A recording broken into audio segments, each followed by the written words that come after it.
Hello everyone, this is quick tips. Today in this video I will show you how to use universal join method.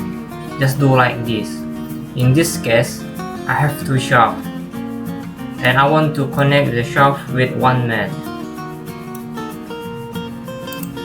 Go to mat, go to mechanical mat, click universal join.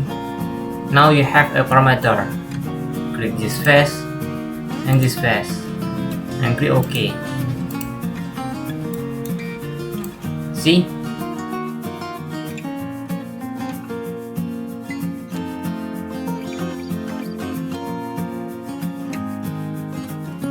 See? Now the shaft is connected.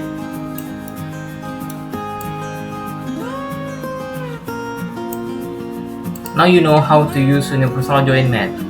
That is quick tips. See ya!